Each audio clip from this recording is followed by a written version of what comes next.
The Centre for COVID Administration yesterday reported 1 death and 819 new cases in 24 hours. Of the new cases, 92 had visited high-risk areas. Meanwhile, 162 patients have recovered and been discharged in the same period.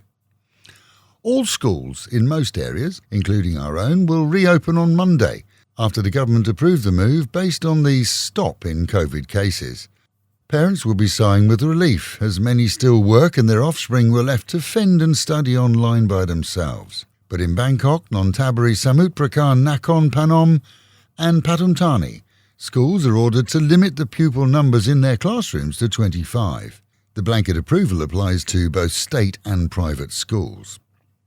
In an investigation into the dirtiest of scams during COVID, police plan to charge some 9,000 people nationwide who either operated hotels and eateries claiming cashback under the We Travel Together scheme that they weren't entitled to, together with thousands who helped fake numbers by using their details to boost false accounting.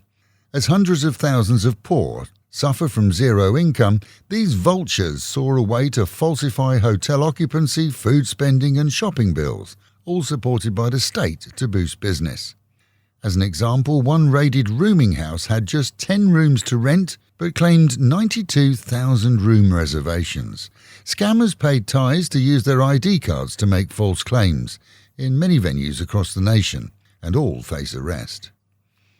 In Nakhon Ratchasima, the Lawyers' Council has offered to step in to represent several elderly widows who've been told that they have to pay back their pensions going back years, as they also received allowances based on their spouses' deaths, so effectively a widow's pension from the state.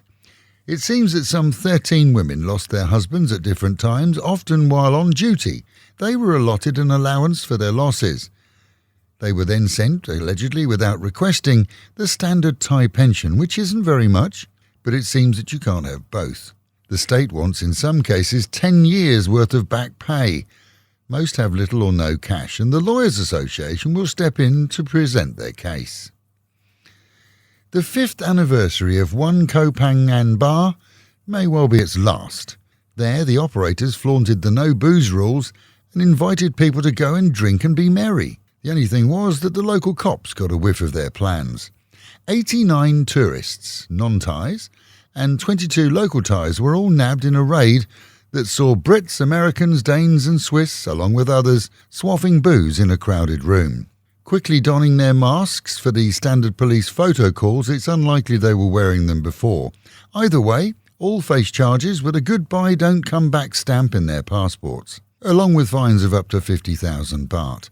Bar owners and staff, well, their maximum is 100,000 baht each, and the chance of a permanent ban on reopening. The party was advertised on social media, which boggles the mind. Meanwhile, at home and in Pattaya, good news for massage shops, beauty parlours and a few other types of businesses that were allowed to reopen as of yesterday, following the approval by the provincial governor. With schools opening on Monday, more businesses will be approved to reopen by the weekend, and it's expected that soon restaurants here will see extended opening hours. Currently, they have to close at 9, together with alcohol sales perhaps allowed in eateries. Bars and nightclubs, though, are expected to be last on the list. A loan of money, together with your donations, will see Fabulous 103 going into February with bills paid to date, so we have the power on. But there are more bills due in the first week of February. All donations to help us are very welcome and necessary. To donate and keep us on air, please visit gogetfunding.com, that's gogetfunding.com, and look up Fabulous 103. And one foreign dad didn't really care that his kitchen had gone up in flames, but instead relished the fact that his 8-year-old daughter had survived. As fire brigade was called to a Banglamung house, flames were doused around a stove and Dad clung to his daughter with relief. Neighbours had come to her rescue too, and it's thought that she'd been trying to cook, but forgot to turn off the gas. Either way, Dad has a repair bill, but the youngster will be ready for school on Monday with the biggest of stories for her classmates. And with the reminder, mitts, masks and meters, wash your hands, wear a mask and keep social distancing. And the Met Office promising highs today of 30 degrees, dropping down to 25, with the chance of showers later, which will be good for the gardens. That is the local and national news from Fab FM. For videos and of course to keep up with fabulous Pattaya, visit alwayspattaya.com.